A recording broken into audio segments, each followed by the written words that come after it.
Good morning everyone. आज हम पढ़ेंगे भगवती चरण वर्मा जी के उपन्यासों के बारे में। भगवती चरण वर्मा, इन्हें भगवती बाबू भी कहा जाता है, एक व्यक्तिवादी एवं नीतिवादी उपन्यासकार माने जाते हैं। इनका प्रथम उपन्यास पतन 1927 ईस्वी में प्रकाशित हुआ। कहीं कहीं किसी किताब में 1928 भी मिलता है।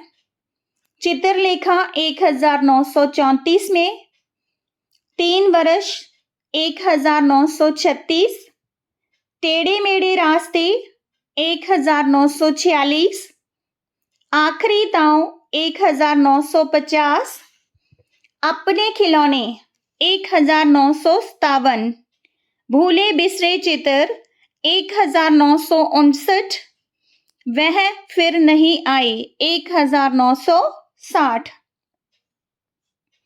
60 के बाद वह फिर नहीं आई, बूढ़ी होगी बेचारी।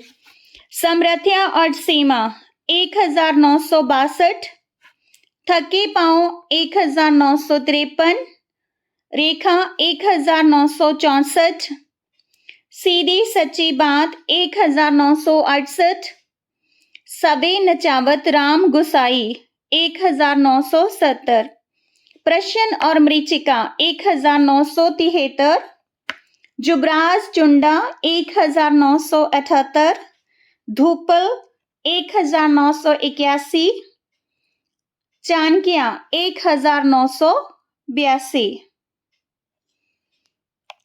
आगे हम इनके उपन्यासों के विषय के बारे में जानकारी लेंगे। पतन उपन्यास, इस उपन्यास में अपराध एवं बलात्कार को विषय के रूप में लिया गया है।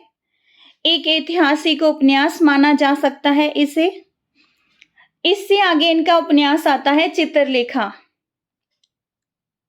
जो कि काफी महत्वपूर्ण उपन्यास है। चित्रलेखा, इसमें पाप एवं पुण्य के नैतिक प्रश्न का चित्रण किया गया है। लेखक का मानना है कि पाप और पुण्य जैसी कोई चीज नहीं होती, इसमें परिस्थिति भेद होता है।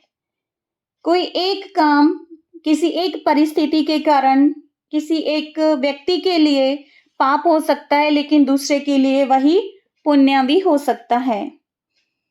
इस उपन्यास चित्रलेखा का प्रमुख पात्र इसमें है बीजगुप्त, जो कि लेखक के दृष्टिकोण को अपने व्यक्तित्व से दूसरों के सामने और पाठकों के सामने उभारता है। लेखक को उसे लेखक की सहानुभूति भी प्राप्त होती है। वो एक रोमांटिक पात्र है। चित्रलेखा को सामाजिक स्वीकृति के साथ पत्नी नहीं बना सकता। उसे पता है कि वो चित्रलेखा को अपनी पत्नी नहीं बना सकता, लेकिन वह इस बात की चिंता नहीं करता। वे अपना सब कुछ त्याग कर चित्रलेखा को स्वीकार करता है और एक देवता बन जाता है। नेक्स्ट इनका उपन्यास है, जहां पे एक और बात बता देती हूँ चित्रलेखा के बारे में। कभी कभी पूछ लेते हैं एग्जाम में कि चित्रलेखा उपन्यास पर फ्रेंच उपन्यासकार अनातोले के उपन्यास थाया का प्रभाव है। फ्रेंच उपन्यासकार अनातोले और उसका उपन्यास थाया, उसका प्रभाव चित्रलेखा पर दिखाई देता है। इसके बाद आता है इनका उपन्यास 3 वर्ष। इसमें प्रेम विवाह में परिणति इस समस्या का चित्रण किया गया है। नेक्स्ट है इनका उपन्यास टेढ़े मेढ़े रास्ते। ये भी महत्वपूर्ण है। इसमें गांधीवाद, साम्यवाद और आतंकवाद का टेढ़े मेढ़े रास्ते के रूप में चित्रण किया गया है। इस उपन्यास में 3 सगे भाई हैं, दयानाथ, प्रभानाथ, उमानाथ। दयानाथ जी गांधीवाद को मानते हैं, प्रभानाथ जी आतंकवाद को मानते हैं और उमानाथ जी साम्यवाद को। इन तीनों के पिता हैं रमानाथ। जो रमानाथ जी हैं वो द्वंसोन्मुख सामंतवाद का प्रतिनिधित्व करते हैं। जब तक उपन्यास समाप्त होता है, अपने अंत के नजदीक आता है, तब तक रमानाथ मीन्स के उनके पिता की पिता का जो व्यक्तित्व है वो पाठकों के मन पर छा जाता है। उनके पिता के व्यक्तित्व को महत्वता दी गई है। टेढ़े मेढ़े रास्ते इस उपन्यास में 3 भाई और 3 ही इसमें वाद दिए गए हैं, गांधीवाद, साम्यवाद और आतंकवाद।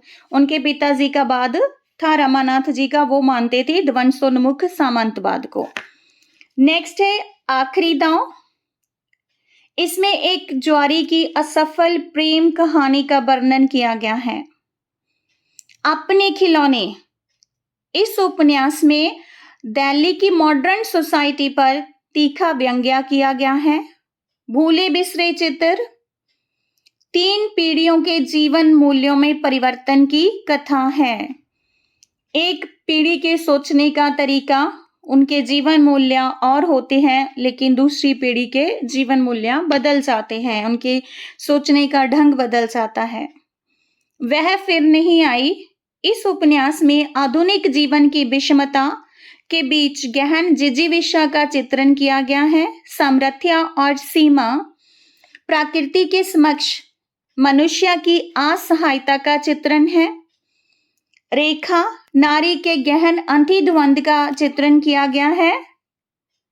सच्ची सीधी बात, सन 1938 से लेकर 1948 तक के राष्ट्रवादी नेताओं की दृष्टि का मूल्यांकन किया गया है। इसमें सबे नचावत राम गोसाई, सन 1919 से लेकर 1965 तक के इतिहास का चित्रण किया गया है। प्रश्न और मरीचिका, व्यक्ति के मन में विघटित मानव मूल्यों का प्रश्न एवं शासन की मरीचिका का चित्रण किया गया है। इसमें युवराज चुंडा ऐतिहासिक उपन्यास है उनका।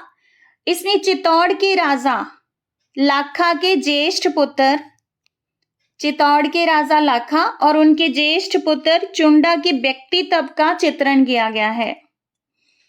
धूपल, इसमें वर्मा जी के व्यक्तिगत जीवन संदर्भों की झांकी है। एक तरह से ये आत्मकथात्मक है, मीन्स के वर्मा जी के अपने जीवन की झांकी, जो उनके जीवन में घटित हुआ उसी का वर्णन इसमें मिलता है। धूपल में चाणक्य में 300 ईस्वी पूर्व इस देश को संगठित करके विश्व शक्ति के रूप में प्रतिष्ठित करने की जो प्रसंग है उसी का वर्णन इसमें किया गया है। आगे हम इनके उपन्यासों को, सभी उपन्यासों को एक सीरियल ऑर्डर में उनके प्रकाशन वर्ष के अनुसार हम एक ट्रिक के माध्यम से याद करेंगे। भगवती चरण वर्मा ने पतन से चित्रलेखा को बचाने के लिए 3 वर्ष तक टेढ़े मेढ़े रास्ते पर चलकर आखिरी दांव अपने खिलौने और चित्र के साथ खेला तो वह फिर नहीं आई, लेकिन अपनी सामर्थ्य से, थके पांव से रेखा सीधी राम गोसाई के प्रश्न और मरीचिका पर लगा दी। तभी युवराज चुंडा ने धूपल और चाणक्य को भी बुला लिया। भगवती चरण वर्मा, उनका जो प्रथम उपन्यास है पतन से उनका उपन्यास पतन आएगा। उन्होंने पतन से चित्रलेखा को बचाने के लिए उन्होंने क्या किया कि पतन से चित्रलेखा को बचाना था, इसीलिए वो 3 वर्ष तक टेढ़े मेढ़े रास्ते पर चलते रहे। उसके बाद उन्होंने अपना आखिरी दांव अपने खिलौने, आखिरी दांव कैसे खेला और किसके साथ खेला? आखिरी दांव अपने खिलौने और चित्र के साथ खेला। तब क्या हुआ? वह फिर नहीं आई। कौन? चित्रलेखा। उसी की बात हो रही है, कहानी के माध्यम से करेंगे सभी उपन्यासों को। और फिर उन्होंने अपनी सामर्थ्य से, थके पांव से, सामर्थ्य थोड़ा सा बचा था, पांव थक चुके थे, तो उन्होंने थके हुए पांव से रेखा सीधी, एक रेखा जो सीधी थी, बिल्कुल सीधी, राम गोसाई के प्रश्न और मरीचिका पर लगा दी। जब उन्होंने राम गोसाई के प्रश्न और मरीचिका पर रेखा लगा दी, तभी युवराज चुंडा ने धूपल और चाणक्य को भी वहां पे बुला लिया। पतन से उनका उपन्यास पतन, चित्रलेखा से चित्रलेखा, 3 वर्ष, टेढ़े मेढ़े रास्ते, आखिरी दांव, अपने खिलौने, चित्र से बनेगा भूले बिसरे चित्र। दूसरे उपन्यास, पूरा नाम उपन्यासों का लिया गया है, चित्र, इससे बनेगा भूले बिसरे चित्र, वह फिर नहीं आई, समरथ्या, समरथ्या से समरथ्या और सीमा, समरथ्या और सीमा, थके पांव, रेखा, सीधी से बनेगा सच्ची सीधी बात, सीधी से सच्ची सीधी बात उपन्यास, राम गोसाई, सवे नचावत राम गोसाई, सवे नचावत राम गोसाई, प्रश्न और मरीचिका, युवराज चुंडा, धूपल, चाणक्य। भगवती चरण वर्मा जी ने 1928 से लेकर 1980 तक बहुत से उपन्यास लिखे हैं, लेकिन यहाँ पे हमने उनके कुछ महत्वपूर्ण उपन्यासों को रखा है। उनका प्रत्येक उपन्यास जो है बहुत ही रोचक है। वो एक सामाजिक इतिहास के सफल चतेरे हैं, सामाजिक इतिहास का वर्णन किया है। इस प्रकार वो सदैव याद रखे जाएंगे। आई थिंक ये ट्रिक भी उनके उपन्यासों को एक सीरियल ऑर्डर में याद करने के लिए आपके लिए बहुत ज्यादा हेल्पफुल रहेगी।